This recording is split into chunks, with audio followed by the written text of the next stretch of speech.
Hey everyone, I'm Tina, a 28-year-old woman, and I wanted to open up about a recent chapter in my life that brought some closure to a difficult situation involving my husband and in-laws.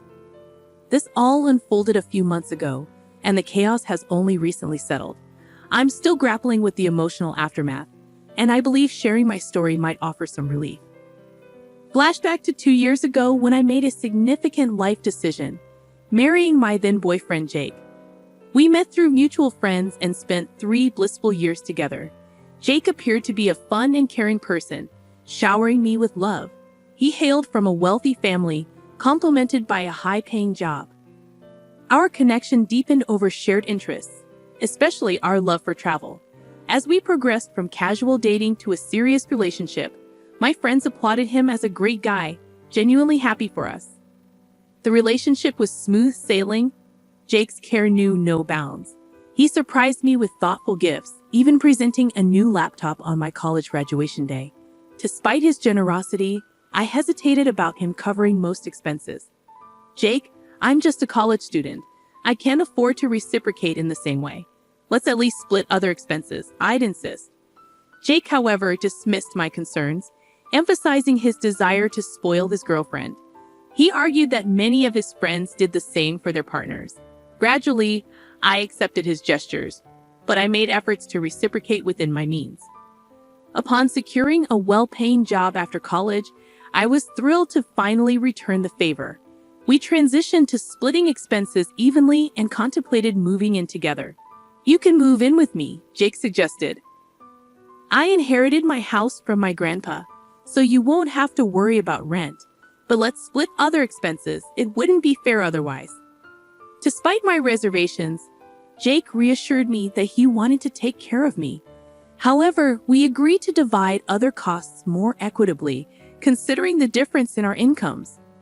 Everything appeared to be going well until I finally had the opportunity to meet Jake's family, who resided in a different state quite far from us. Jake, caught up with work commitments, couldn't join them, so I was left to welcome his parents and sister on my own.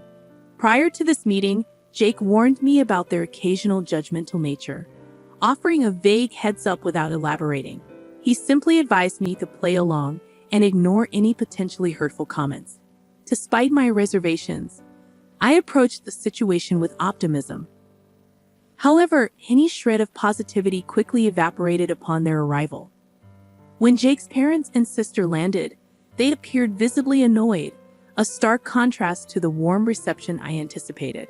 As we gathered for a conversation, it became evident that they held a negative opinion of me. So, you're the woman Jake has been seeing. I didn't expect to find you in this house. Do you even pay rent? Sandra, Jake's mother, questioned with a disapproving tone. No, Sandra, I don't pay rent. Jake mentioned that the house is fully paid for, but we split all the bills evenly, I explained, hoping to address any concerns. Sandra dismissed my explanation, asserting, just because the house is paid for doesn't mean you can mooch off him. This is his house, not yours. Remember that for the rest of your life. The conversation took an uncomfortable turn, especially with Jake's sister, Cassie, who seemed more interested in glaring at me than engaging in dialogue. When I attempted to include her by asking about her life, she responded with irritation, mentioning her marriage to a wealthy billionaire back home.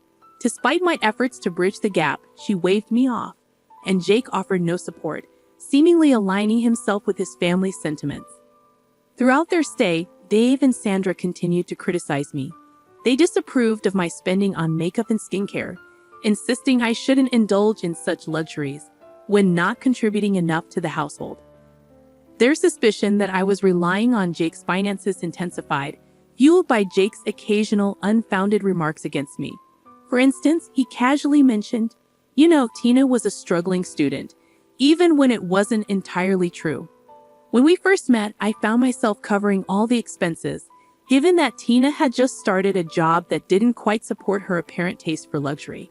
Confused by Jake's unexpected comments, I reminded him that we split our bills, emphasizing that I lived a simple life before and during our relationship. I clarified that any luxury items I owned were gifts from him, and I even used to scold him for overspending. However, Jake insisted that his status demanded extravagant gifts, And now I see it was more about him boasting to his friends. Their visit left a bitter taste, prompting me to question Jake about the whole ordeal. Unfortunately, he shrugged it off, downplaying the situation. "You're overthinking, Tina. Don't take it to heart. They meant well. What they said was disrespectful. Relax, you're overreacting," he dismissed. Despite my reservations, 6 months later, Jake proposed, and I happily accepted. We planned an engagement party, which we split evenly, balancing my small business on the side. Jake knew about its growth, but never inquired about the income. To me, it was a fulfilling hobby rather than a significant moneymaker. Deciding it was time to treat myself a bit, I opted for a grand engagement party, and Jake supported the idea. We divided the expenses equally, and I even covered the plane tickets for my extended family to attend. However, on the day of the party, criticism resurfaced. "You shouldn't have splurged so much at this party, Tina. You're draining Jake's account before you're even married. At this rate, you'll end up with a backyard wedding. I thought you were financially irresponsible, but it's worse than I thought," they remarked. I firmly declared to Sandra, "The party was extravagant, but we both agreed to it. I paid my share, and it was your son's idea to include everyone." Tina insisted a lot, and I couldn't say no. "I don't mind spending, but this party cost us a lot," Sandra retorted, accusing me of manipulating Jake into spending money, claiming he just couldn't say no to me. Cassie joined in, asserting that she knew the kind of person I was and that I should have fought better. Frustrated, I excused myself and sought a moment of respite on the venue's lawn, only to find Cassie and her husband Jim laughing at my expense. It felt like my engagement party was unraveling, with Jake oblivious to his family's judgments. Most of his extended family assumed I was jobless, painting me as a dependent fiancé. My mom, perceptive and protective, noticed my distress and approached. Aware of how hard managing finances could be as a single parent, she urged me to reconsider the engagement, pointing out the ongoing mean comments from Jake's family. After the party, I confronted Jake about the situation. He dismissed it as a joke, expressing his love and stating he didn't care about financial matters. However, I reiterated my desire to contribute, especially towards rent, but he brushed off the suggestion. Wedding planning brought more stress, with Jake's parents criticizing my choices and accusing me of bankrupting their son. I defended myself, stating that we were all contributing to the wedding, including my mom. Sandra's response was harsh, accusing me of robbing her son and insinuating that they expected us to empty the bank account for the wedding as well. I calmly addressed Dave's concerns. "I'm not asking for money, Dave. I'm simply letting you know that we can pay for this wedding just fine." On the day of the wedding, Cassie continued her comments on my dress and makeup expenses, despite my clarification that my mom covered those costs. The ceremony proceeded smoothly, but during the reception, Sandra and Dave couldn't resist bringing up my spending habits and accusing me of bleeding their son dry. Despite their negativity, I chose to keep quiet to prevent them from spoiling my special day. After a few months, Jake received a significant promotion at work, and he wanted to celebrate with a big family dinner. I was thrilled for him and decided to make the dinner extra special by offering to cover all the expenses. "I want this dinner to be extra special, Jake. I'm extremely proud of you, and I want to give you a treat. I've decided to pay for the dinner party completely," I enthusiastically told him. Jake was delighted by my gesture, and I explained that my business was doing well. I had a salary from my job, and I recently gained access to a trust fund from my paternal grandfather. I planned the entire event, ensuring everything was perfect for the celebration. However, when his family arrived, they were visibly displeased with the preparations. Despite positive feedback from others, it soon became evident that his family had issues with the celebration. During the speeches, Sandra stood up and loudly declared, "I thank everyone for gathering here to celebrate my son. He's incredibly hardworking and generous. He deserves this promotion completely." However, his luck just ended there. It's sad that out of all people, he was shackled down by a gold digger. I wish he had the foresight to see what his wife is. Then he wouldn't have to work so hard to fund her luxury life. It's now clear to everyone that his wife is a big spender. From the engagement party to this dinner, she pretty much emptied his accounts. Feeling the weight of the accusations and insults, I took a deep breath and responded, "I feel sorry for my poor boy. I'm glad he had Tina sign the prenup before the wedding. At least some of his assets would be saved."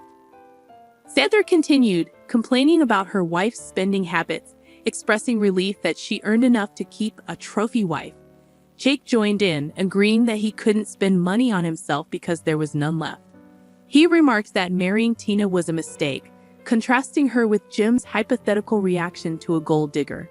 In shock and frustration, I couldn't hold back any longer. "Do you guys think I am a gold digger?" I asked incredulously, to which Jake added, "Your lifestyle is quite damaging to my bank account."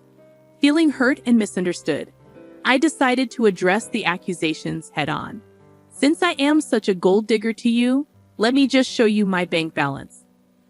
I guess that will clear things up for you," I declared, revealing my financial standing to everyone. The response was disbelief and accusations. "Did you steal my son's money?" Sandra accused, while Jake questioned, "She must have stolen from you." Frustrated, I clarified, "I don't need to steal money from your son. This is all my blood and sweat. Also, I recently got access to my trust fund left to me by my grandfather. I was going to get a bigger house with it and surprise Jake, but I guess that won't be happening anymore." Despite my attempt to set the record straight, Jake suggested, "We can still buy the house. It'll be a lovely gift." However, I stood firm, expressing my refusal to accept a gift after enduring insults from his family.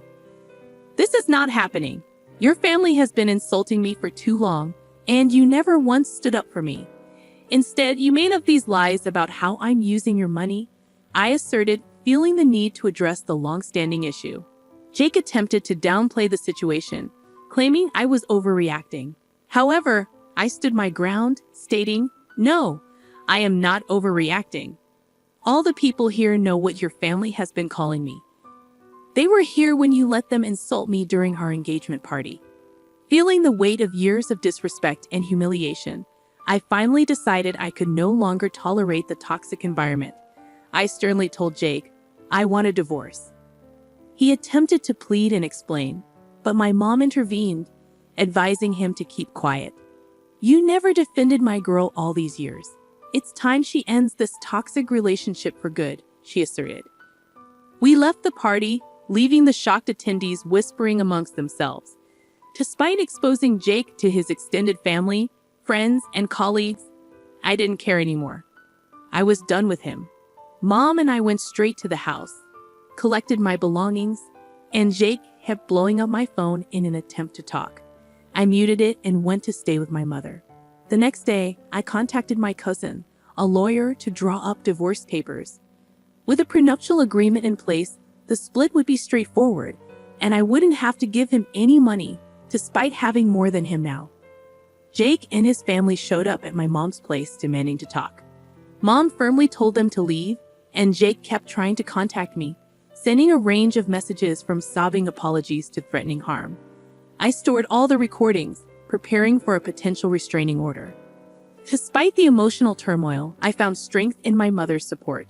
Jake even tried to show up at my office, but security was informed beforehand, promptly removing him.